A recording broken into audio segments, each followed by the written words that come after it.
আসসালামু আলাইকুম। 4 উইকেটে উইন কিন্তু পাকিস্তান না, সরি পাকিস্তান না, এটা ইংল্যান্ড হবে। বাট বলা চলে এটা পাকিস্তানি। কারণ আজকে পাকিস্তানের পুরো সমর্থন ছিল, কিন্তু পুরো সমর্থন ছিল ইংল্যান্ডের প্রতি। কারণ যদি আপনি সেমিফাইনাল রেসে টিকে থাকতে চান তাহলে কিন্তু আজকে ইংল্যান্ডের জয় ছাড়া কোনো বিকল্প ছিল না, এবং ইংল্যান্ডের কিন্তু ইম্পর্টেন্ট ছিল আজকে জয়। সেই জয়টা কিন্তু আজকে উপহার দিল, যদিও বিপদে পড়ে গেছিল ইংল্যান্ড। তো ফাইনালি কিন্তু পাকিস্তান এবং ইন্ডিয়াকে দুইটাকে যদি কোনো ক্রমে সেমিফাইনালে তুলতে পারলে তাহলে কিন্তু আইসিসির গুটি লাল হয়ে যাবে।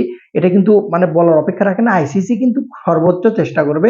পাকিস্তান এবং ইন্ডিয়া তো অলরেডি চলে গেছে, বা সামনে ওয়েস্ট ইন্ডিজ ম্যাচ আছে, ওয়েস্ট ইন্ডিজের সাথে আশা করছি ইন্ডিয়া জিতবে। সো ইন্ডিয়া এবং পাকিস্তান দুটাকে যদি তুলতে পারে সেমিতে, তাহলে গুটি লাল কিন্তু বলাই চলে আইসিসির। খেলার বিশ্লেষণ যদি পয়েন্ট টেবিলটা আগে যদি আমি বলি, সর্বপ্রথম ইংল্যান্ড আছে 6 পয়েন্ট, দ্বিতীয়তে আছে নিউজিল্যান্ড 3 পয়েন্ট, এবং তৃতীয়ত পাকিস্তান, যে বৃষ্টি হয়েছিল, বৃষ্টির কারণে এক এক পয়েন্ট নিয়ে ভাগ করে হয়েছিল, যেটা সেটার কারণে কিন্তু তাদের মাইনাস 0.461 পয়েন্ট নিয়ে কিন্তু তারা আছে, এবং সর্বশেষ শ্রীলঙ্কা আছে 0 পয়েন্ট। অর্থাৎ যদি পাকিস্তানকে সেমিফাইনাল খেলতে হয় এবং সুপার 8 নিশ্চিত করে যদি সেমিফাইনাল খেলতে হয়, তাহলে কিন্তু অবশ্যই অবশ্যই পাকিস্তানকে 40 প্লাস অর্থাৎ 50 প্লাস রানে কিন্তু জিততে হবে। আর উইকেটের সংখ্যা যদি বিবেচনা করা হয়, 6 উইকেট প্লাস 6 উইকেট থেকে 5 উইকেটের মধ্যে, অর্থাৎ টোটালি যদি 100% হিসেব নিকেশ এখানে করা যাচ্ছে না। কারণ যদি আপনি দেখেন 40 প্লাস স্কোর রানও আসছে হিসেব করলে, আবার 6 উইকেটও আসতেছে, যতটুকু হিসাবে বোঝা যাচ্ছে।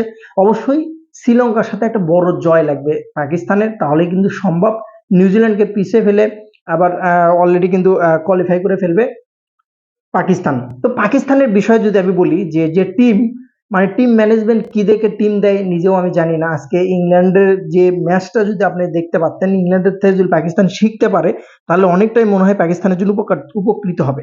প্রথমে ব্যাটিং করেছে নিউজিল্যান্ড, এবং সেখানে কিন্তু শেপার্ড ভালো মোটামুটি স্টার্ট দিয়েছিল, 25 বলে 35, এবং ফেমিনি এলে ওপেনিং জুটিটা কিন্তু যথেষ্ট ভালো একটা পার্টনারশিপ দিয়েছিল নিউজিল্যান্ডকে। পরবর্তীতে কিন্তু সেভাবে ঘুরে দাঁড়াতে পারেনি। মাঝখানে রবিচন্দ্রা রাসিন রবীন্দ্রও কিন্তু রান করতে পারেনি, ফিলিপসও কিন্তু সেরকম ভাবে দাঁড়াতে পারেনি, এবং 39 রান করছে ফিলিপস। আজকে যে পিচটা এভারেজে 160 রান করেছিল, তারপরেও কিন্তু ইংল্যান্ড বিপদে পড়ে গেছিল। ইংল্যান্ডের টপ অর্ডার যদি দেখেন আপনি, একদম ধস নামে গেছে, এতটাই ফ্লপ বলা চলে। জস বাটলার যদি বলেন আপনি, ফিল শর্ট যদি বলেন আপনি, সেরকম ভাবে রান করতে পারছে না, যেটা কিন্তু অনেক অনেক পাকিস্তানি দর্শক কিন্তু ইংল্যান্ডের দিকে আজকে তাকিয়েছিল যে ইংল্যান্ড আজকে জিতবে, এবং বলা চলে নিউজিল্যান্ডকে আজকে কোনো ক্রমে যদি হারাতে পারে ফাইনালের বা সেমিফাইনালের এসে কিন্তু পাকিস্তান টিকে যাবে। সেই কাকতালীয় বিষয় যদি আপনি দেখেন, পার্টনারশিপ টম ব্যান্টন কিন্তু আজকে মোটামুটি ভালো খেলেছে, এবং সাম কুরানও যথেষ্ট ভালো খেলেছে। স্পেশালি স্পেশালি আপনাকে ক্রেডিট দিতে হবে রেহান আহমেদ এবং উইল জ্যাক্স। দুর্দান্ত একটা ফিনিশিং, যে ফিনিশিংটা কিন্তু দেখার মতো ছিল, দুর্দান্ত ছিল।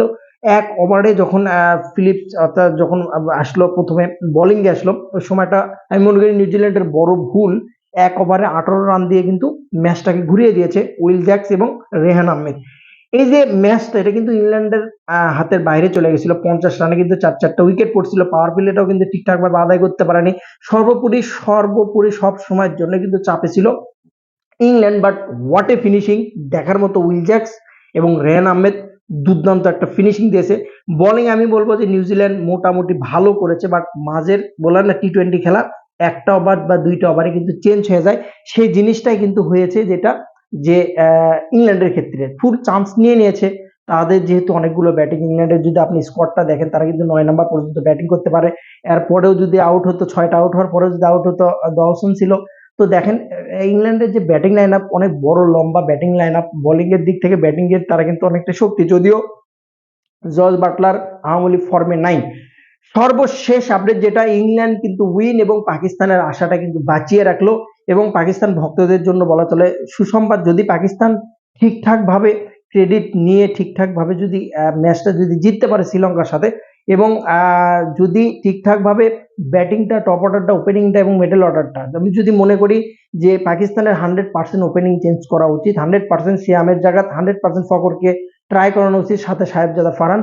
আপনার সিয়ামকে যদি খেলান তাহলে ওয়ান ডাউনে খেলান, বাবরকে আরেকটু উপরে দেন, এবং ওসমান খানকে যদি খেলান তাহলে সালমান আলী আগাকে একটু পেছনে দিয়ে অবশ্যই উপর দিকে ওসমান খানকে ট্রাই করা উচিত। ওসমান খান কিন্তু এবং ফাহিম আশরাফ, স্পেশালি ফাহিম আশরাফকে খেলান। কারণ যার জন্য প্রথম ম্যাচটা বিশ্বকাপে জিতেছিল পাকিস্তান, তাকে কিন্তু বারবার বাদ দিচ্ছে ফাহিম।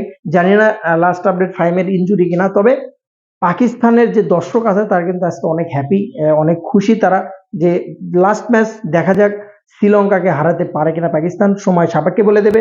কিন্তু পাকিস্তান এবং ইন্ডিয়া দুটোই যদি সেমিফাইনালে যায়, গুটিলাল কিন্তু আইসিসির যে বিজনেসটা মানে ড্যামেজ হতো, যে বিজনেসটা ড্যামেজ হয়ে যেত, অর্থাৎ যদি আপনি চিন্তা করেন যে ইন্ডিয়া এবং পাকিস্তান দুইটাই যদি বাদ পড়ে যায় বিশ্বকাপের লিস্ট থেকে, তাহলে কিন্তু অবশ্যই ভাই এই খেলাটা পানি পান্তার মতো হবে। এমনিতে বাংলাদেশের দর্শক যেহেতু বাংলাদেশ যায় নাই, এমনিতে আইসিসির অনেকটাই লস। তো সর্বোপরি পাকিস্তান এবং ইন্ডিয়াকে তোলার জন্য আইসিসিও কিছুটা সহযোগিতা হয়তো বা করতে পারে, যদি করে অবশ্যই আইসিসির কিন্তু গুটি লাল হবে।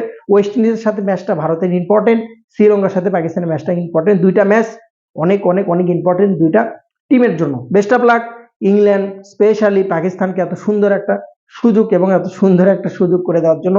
নিউজিল্যান্ডের কথা যদি আমি বলি ব্যক্তিগতভাবে, এই যে ব্যাড লাক টিম সবসময়ের জন্য, আমি নিউজিল্যান্ড টিমের এতটা বিগ ফ্যান বলে বোঝাতে পারবো না।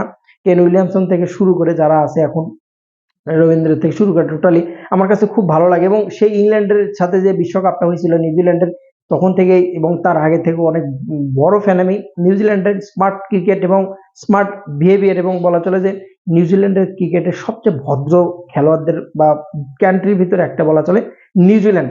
তো তাদের হারাটা সত্যি দুঃখজনক, নিজের কাছে খারাপ লাগে। কত ম্যাচ যে আইসিসি ইভেন্টে নিউজিল্যান্ড এভাবে হেরে গেছে, মানে বলার অপেক্ষা রাখে না। পাকিস্তান শ্রীলঙ্কাকে হারাতে হবে বড় ব্যবধানে, অপেক্ষা সময়ের অপেক্ষা পাকিস্তান ভক্তদের জন্য। আশা করছি পাকিস্তান সেমি খেলবে। ভালো থাকুন, সালাম।